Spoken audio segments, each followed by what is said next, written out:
sales folks. This is Jason from Sales for Startups. Tonight joining me is Anthony Bradley. Anthony Bradley, the great thing about having him on the show tonight is that he has nothing to do with tech. And I know our focus has always been like tech sales, but I thought it'd be awesome to bring someone who's actually a really good friend of mine, who is a phenomenal sales guy, and just kind of get a different perspective on sales versus constantly just talking about tech sales. So, well, thank you for the great introduction, Jason. I'm my co-founder of a medical device company based out of Northern California. I have an office here in the Bay Area. Ours is all basically business to business or business to surgeons, and providing value, and that's basically what we do. So medical devices, it's fun. So I think the cool thing about what you guys do, so Anthony, just like George and myself, we actually became good friends because we sold books door to door. So I might have a lot of guys who come on who have sold books in the past from Sales for Startups or for Southwestern Company, because it was an awesome program. So that's how Anthony and I met. Literally, we learned how to sell and what we sold in Nebraska, Kansas, South Dakota. and South Dakota. That's exactly. I mean, it's actually fun. It's actually really good. It's a good story how Jason and I met. It was actually through an ex-girlfriend, and we were at an ex. We were at San Francisco State, and this guy walked up to me, and his hair was about 6 inches longer than it is now. It was long. Yeah, it had like a streaked back, Rico Suave, and said, "Hey man, I'm going to this sales conference in Nashville, Tennessee. It's leadership training and development, and you know what? You don't have to just pay for your flight. You can sleep on my floor, check it out." And the next thing I knew, I was in Nashville, and I was at this conference with Southwestern Company, and seeing all these young kids making 20, 30 grand during the summer, and naturally competitive. So that's kind of where our friendship spawned. Yeah. And 10 years later, roommates for 7 years also. So, and both strong sales background, and this guy went into tech, and I went a different route. So cool thing about your company, so you started with a company called DonJoy, medical device company. Yep. And then you and Jeremy ended up, Jeremy's another guy we sold books with, but you guys ended up kind of like creating your own distributorship, right? Called Precision Medical. So this is a cool thing. So how long have you guys been around for? We don't really like to admit this, but we're about 5 years now. About 5 years. Yeah, so 5 years though. You guys have never taken. So in the tech world, we everybody always takes funding. It's like the thing to do, right? Like you have a company, like, oh, let's go get funding, versus like, let's go prove out the concept and see if it works, and then make it profitable, and then get money if you want to scale. So you guys self-funded this whole thing.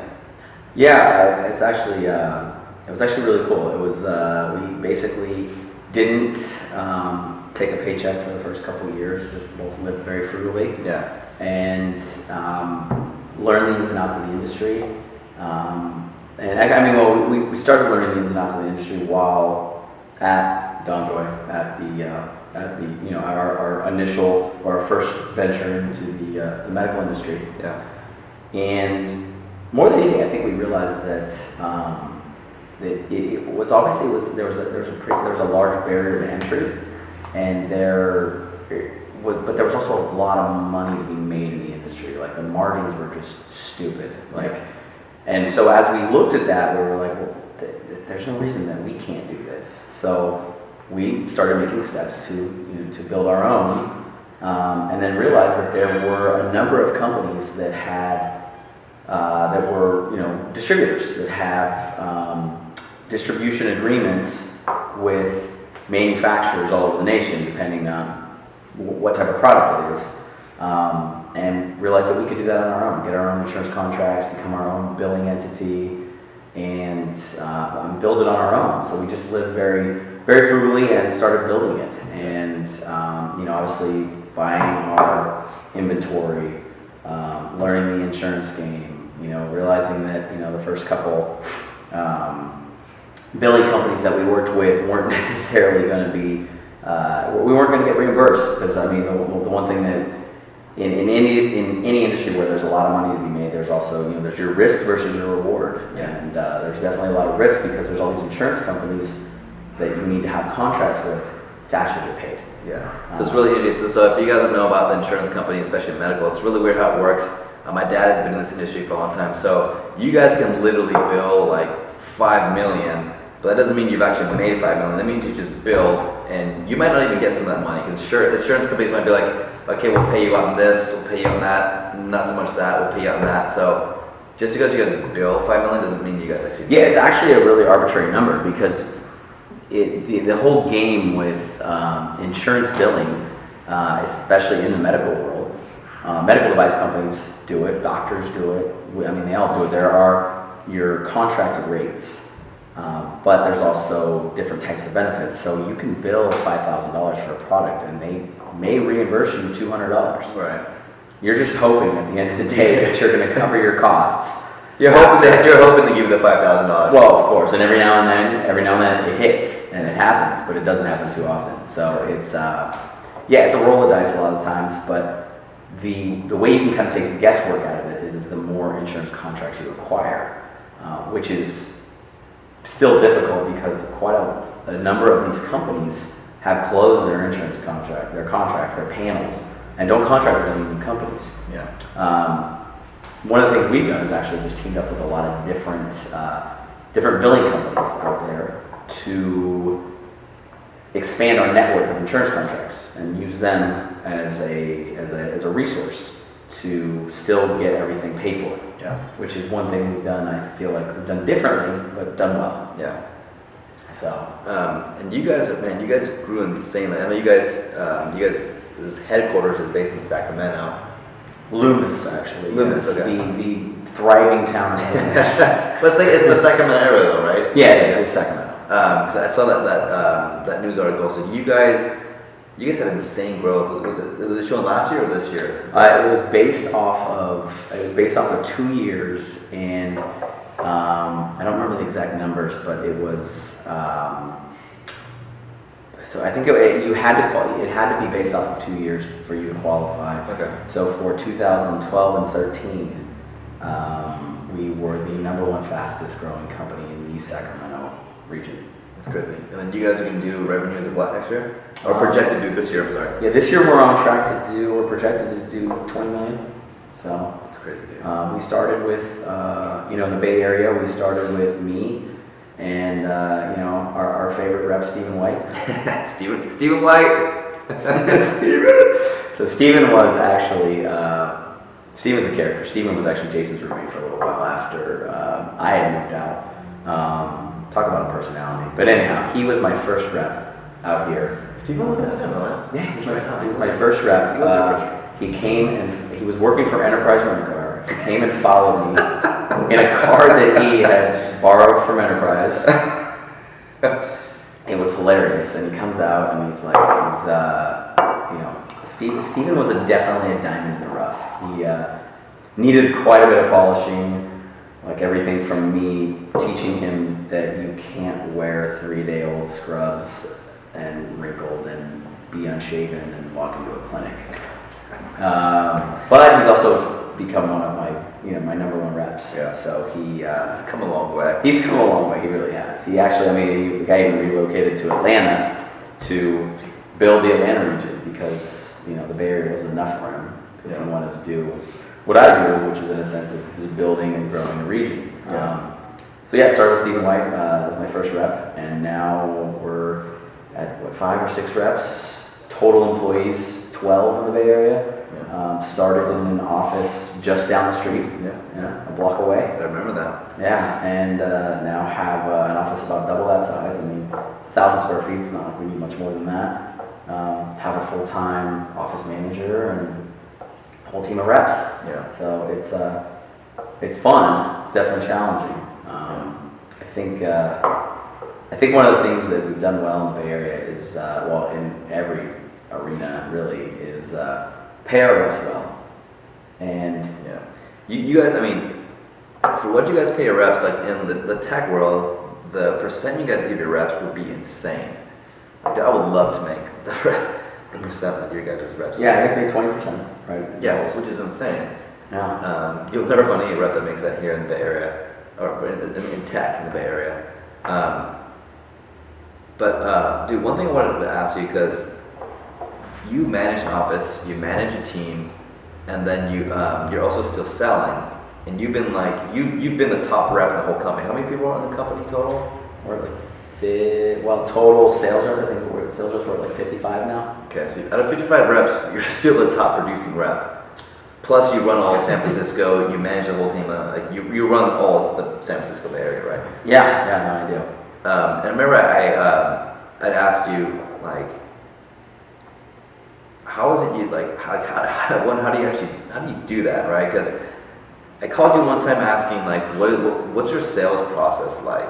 And I know it's a lot different because in tech sales, there's a lot of the whole inside sales stuff, and you guys are still very much out in the field. You're literally knocking on doctors' offices, doors, and things like that. We are, yeah. And I remember I asked you one time, dude, how do you continue to be the top producing rep? I was blown away with the amount of product knowledge you had, and then also the amount of understanding you had about the human body. Because you're talking to doctors, you're talking to super smart people every day. Neurosurgeons typically. Yeah, so you're talking to fucking neurosurgeons. I think you know what you're talking about. Yeah. Sit down with a neurosurgeon. So I'd love to kind of get more into the meaty part of how do you sell your products? So you guys always bring on new products, and what has you continue to be a top selling rep? Because I think you can even lend well. It doesn't matter what industry you're in. I think it's just your thought process and your mindset about how you sell that makes you a top rep. So how do you continue to be a top rep? Yeah, I mean, there's a lot of. I would say there's a lot of specifics, day-to-day type things that I do that, maybe, different or not that much different than any other sales rep. But I think one of the things that I think has worked well for me is that if I don't need to do it, if it doesn't require what I'm good at, then I delegate it. The paperwork, right? There's such just a bottleneck of paperwork in the medical industry, of proving medical necessity, prescriptions, chart notes, op reports, MRIs, all of it. It's such a bottleneck of paperwork that I spend as much time on the front end with people as I can, and train and develop them so that they can do the things that I don't need to do or shouldn't spend my time doing. Right. Because I feel as sales reps, because everything is about sales, everything is about psychology. It's about how you feel when you're out in the field, or how you feel when you're talking to somebody, right? Yeah. So we feel valuable if we're busy. Right. But what a lot of inexperienced sales reps forget to identify is that just because you're busy doesn't mean what you're doing is either revenue producing or valuable. Right. And that's a huge difference between your sales reps that are incredibly successful and those that are just, good sales reps, and then there's your mediocre sales reps. If your daily activities are not driving business and are not driving revenue, then you need to really take a look at what you do on a day-to-day basis. Yeah. And when I say take a look at what you do on a day-to-day basis, I don't mean okay, well, I do X, I do Y, and think about it and talk about it, maybe write it down. But I mean be brutally honest with yourself, as if you were a fly on the wall and watched you, and there was a fly on the wall literally just watching you all day, or a camera crew that you didn't know was there. And you could seriously probably map out how much of your day and how much of your time is wasted. Yeah. And for example, my industry, it's 8 to 5, right? 8 to 5 are the effective hours because clinics open at 8 or 8:30 and they shut down at 5. Yeah. Right? So every day I have from 8 to 5 to get in front of as many people as possible and pick up as many orders and drive as much business as I can. Right. Whether that's me as a direct rep driving that business, or that's one of my reps that I'm working with teaching him how to drive that business. Right. So I feel like that's definitely been one of the biggest components. I mean, I feel like we could go into like the psychology of sales side of things. I mean, like, I feel like that's a whole different ballgame. I feel like the way I look at it, there's every day people wake up, right? Some people wake up and they're just good with people and they're comfortable in their own skin and they can relate with people, they can build relationships. Those are the people that wake up and they're good at sales. Yeah. Right? There's a lot of people that wake up that are like more or less introverted, don't generally enjoy talking to people, would rather just, put their headphones in and just, make a paycheck and do their thing. Right. But there are a lot of those people that are in sales though too. Yeah, no, absolutely. And then there's your your sales reps that excel, right? So I mean, you can look at all three categories and it's like figure out, well, what is the difference between mediocre, good, and great? Like what takes you from good to great? Like, what takes you from mediocre to good? Yeah. Some people wake up at good. Yeah. I don't think anybody wakes up at great. But some people, you know what I mean? So it's like those steps that go from one to the next. Yeah. And yeah, there's obviously a lot of challenges in going from one step to the next. Yeah.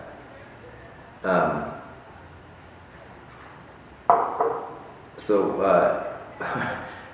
one thing that I think you're really good at, I'd love to hear more about, is like how you sell your products, right? Yeah. So there's that whole psychology component that you've been talking about, and then there's the how do you actually The actual process. Yeah, how do you actually sell the product? Because I remember you telling me that you guys came up, you had a new product, and you wanted doctors to start using it, and then you actually figured out a way for them to actually make like money off of it. Yeah. It wouldn't cost the doctors anything. Or I forget what it was. It's like you had two products or something, and you said, hey, if you use this product, like if you can push this product, you guys can also get this product for free, or I don't know what the hell it was. So I think, like, I think it was genius. I'm like, how the hell did you think about that? But it's like that kind of mentality. Like, I think if sales reps have that kind of mentality, I'll let you tell a story. But if every rep had that kind of mentality, I think that's kind of what creates a good top producing rep. It's like, how can you actually get your product in people's hands? Yeah. Whatever creative way you have to get there, you get there.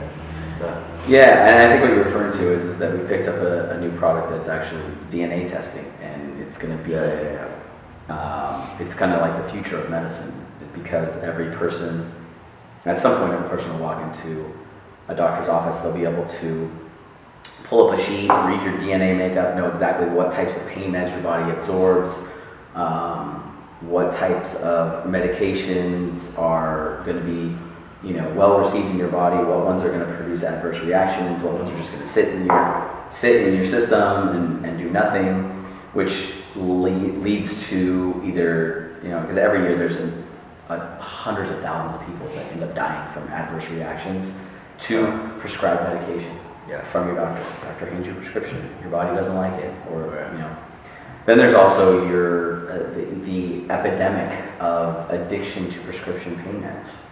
I didn't know that. Yeah, it's an epidemic. There's more people addicted to prescription pain meds than illegal I drugs. didn't know it was an epidemic now. Yeah, there was an article in Time Magazine actually, I think last month, maybe it was a couple months ago, I don't remember. But it just talked about how there are more people addicted to, quote unquote, legal meds, prescribed by your doctor in a pharmacy, than there are legal medications. So I want to thank you for being here. I want to thank Anthony Bradley, who happens to be in the bathroom, for being here tonight. I hope you guys enjoyed it. I really wanted to bring a different perspective for sales. Someone who has had a massive success in the medical industry. I really wanted to take it away from the whole tech sales, because I really think that sales at the fundamental level really is about connecting with a human being, and I think Anthony does a really, really great job at doing that. So anyway, thanks for being here tonight. Next week we have Manny from Outreach.io. His tool's phenomenal. Manny is awesome, and really looking forward to having him. And then the week after that, we're gonna have Max from Sales Hacker. So that should be a lot of fun. George will be here as well. To be a part of that sales side chat. So again, thank you for being here. Thanks for joining us, and we'll see you next time.